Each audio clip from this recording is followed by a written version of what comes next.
When I was young, I read James Herriot's book, all of them, and I always dreamed to be a vet. I wanted to work with cows, with dairy cows.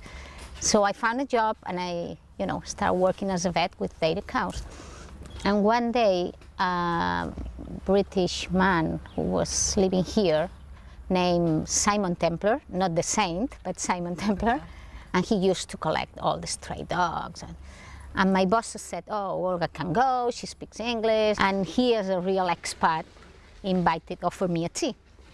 And when we were having tea, he told me that he was rescuing chimpanzees used as props on the beaches. In fact, he, together with his wife, were the first people rescuing chimpanzees in Spain. So he told me all the story, and he said, would you like to see them? So you can imagine my face, like, wow. Well, I spent a lot of time with them, and when I went back to the house, I said to Simon, look, if you need help, I can help you. So, and I started helping him with all the paperwork because he didn't speak very good Spanish, so I helped him. Simon died in 1997, and nobody of his family wanted to follow his work. And then is when I decided to set up the sanctuary, because I knew there were still a lot of chimpanzees in Spain. So that's where my passion comes from.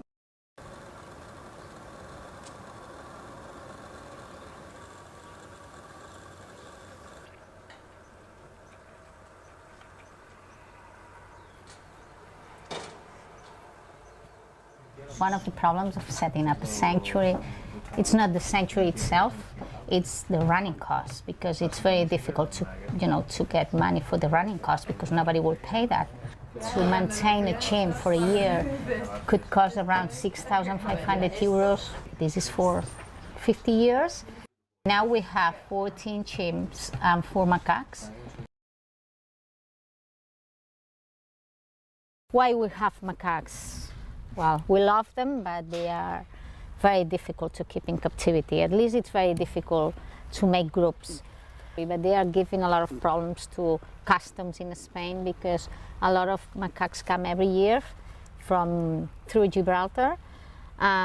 People bring them in the cars, when they are babies, and they sell them afterwards, and people buy them as pets. But of course, they are very dangerous. They have, long canines, and they bite, and people get rid of them.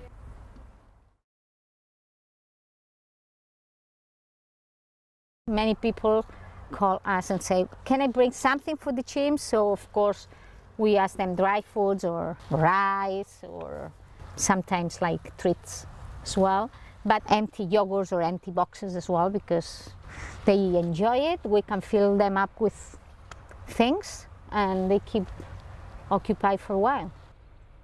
One of the problems of wild animals in captivity is that they get bored, so we have to make things, enrichment, to keep them occupied. This is why we put this termite mound. They take long sticks and they spend time here. That's nice, yeah?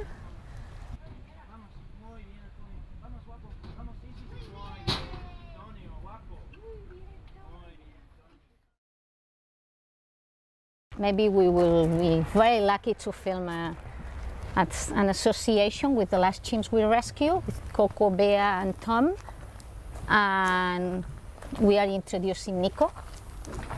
So we can, well, you never know what happens, but it's always interesting. Nico.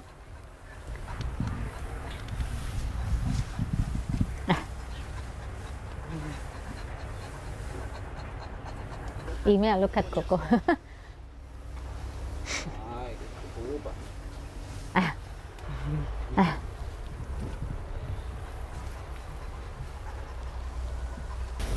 Somehow get Nico on the other side to Bea,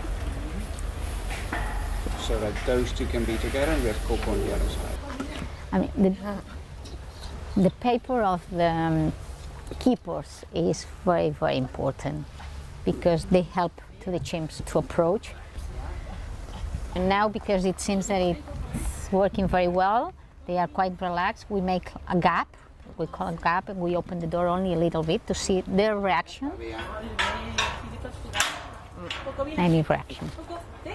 Ven, Bea. Bea is a little bit scared. She doesn't understand why she is on the other side of the cage.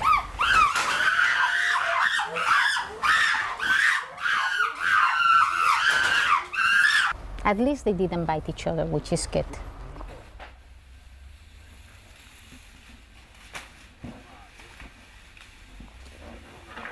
So they need more time. We have to do it a couple of times or more. We have to be patient. If there's something that I have learned on this project, is you have to be patient for everything. For the chimps, of course, because they need their time. It's like if we were separated from other people for 20 years, and then in one day we had to be together. So difficult. And of course they have their personalities, all of them are different, and sometimes they don't like each other, like humans.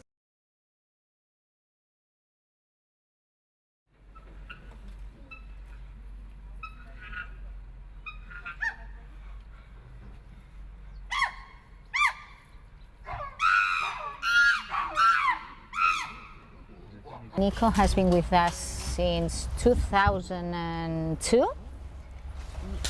He was a pet, and he was trained to go into the circus as well, and he used to go to TV programs, you know, as well.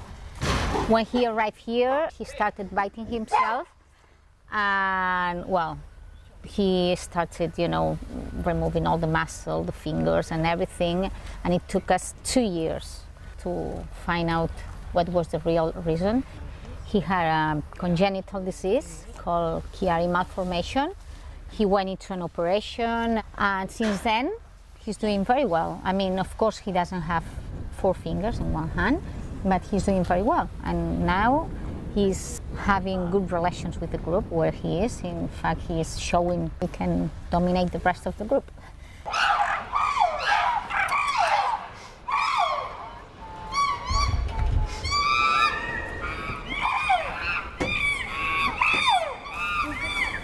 Oh.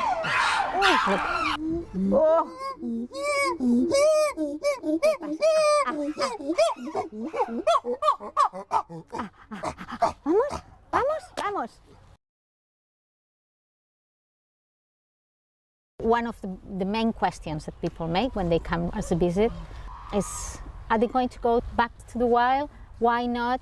And of course, it's impossible. They will not survive there. They have been with humans so many years. They don't know how to behave. If we release them into the wild, they will be killed straight away by humans for sure, because they will approach to human places, so because they have been with them all the time.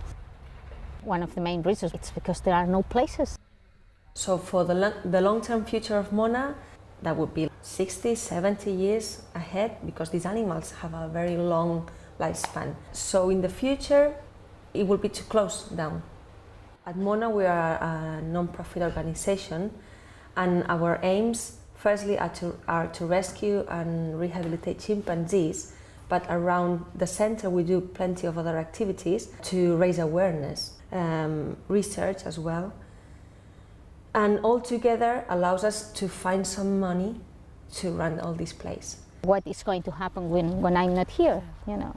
So, I mean, well, my work's, I have to find out the way to live, you know, enough money for them, because it's like, you know, I cannot give them my will because I have nothing but of course, yes, my energy, because I hope that, you know, somebody will follow my job, because they will be here.